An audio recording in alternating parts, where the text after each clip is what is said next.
সকালবেলা অনেক দেরিতে ঘুম থেকে উঠেছি। 9:30টার পর ঘুম থেকে উঠেছি। উঠে ফ্রেশ হয়ে টেবিলে এসে দেখছি গরম, গরম সব খাবার রেডি।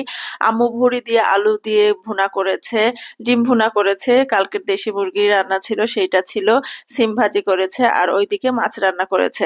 আর এত সব সকাল, সকাল খাবারের আয়োজন করেছে তো কারণ বাড়ির একমাত্র জামাই বাসায় এসেছে। দুপুরবেলায় চালের রুটি, গরুর মাংস, মুরগির মাংস, দেশি মুরগির মাংস থেকে শুরু করে যা, যা রান্না করা দরকার সব করেছে। একমাত্র জামাই বলে কথা। আর আমি কোনো কিছু ভিডিও করতে পারিনি কারণ আমি দুপুর থেকে বিকেল পর্যন্ত শুধু ঘুমিয়েছি। হ্যালো এভরিওয়ান, আসসালামু আলাইকুম। কেমন আছেন সবাই? আশা করছি সবাই ভালো আছেন। আলহামদুলিল্লাহ আমরাও ভালো আছি। কে কে ছুটিতে বাবার বাড়িতে আছেন, কে কে বাবার বাড়িতে সময় কাটাচ্ছেন জানাবেন। আমিও কিছুদিন হলো এসেছি, 2 সপ্তাহ হলো এসেছি। এই তো চলে যাব, হাজবেন্ড এসেছে আমাকে নিতে। বাবার বাড়ি আসার পর দিনগুলো এত দ্রুত কেটে যায়, মনে হয় যে এই তো কালকে আসলাম আজকেই চলে যাচ্ছি। এসেছি 2 সপ্তাহেরও বেশি, তারপরেও মনে হচ্ছে চোখের পলকে সময়টা কেটে গেছে। মনে হচ্ছে এই তো 2 দিন আগে আসলাম, আবার এখনই চলে যাব।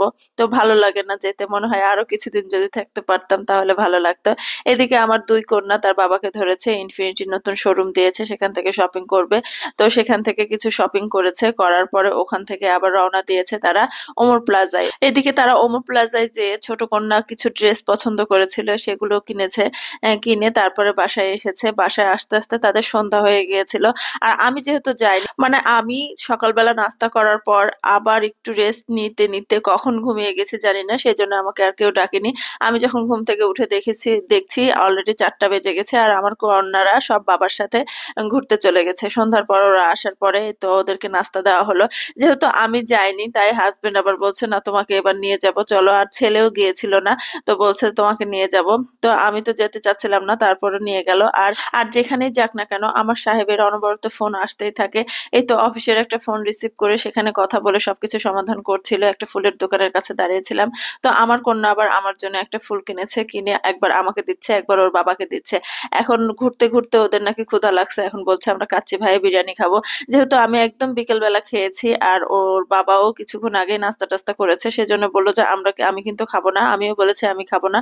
তো ওদের 2 ভাই বোনের জন্য আমি কাচ্চি, বোরহানি আর একটা বাদাম শেক অর্ডার দিলাম, ওরা 2 ভাই বোন খাবে। এই কাচ্চি ভাইয়ের পরিচিতি থাকলেও অনেক মানুষই কাচ্চি ভাইয়ে যেত না।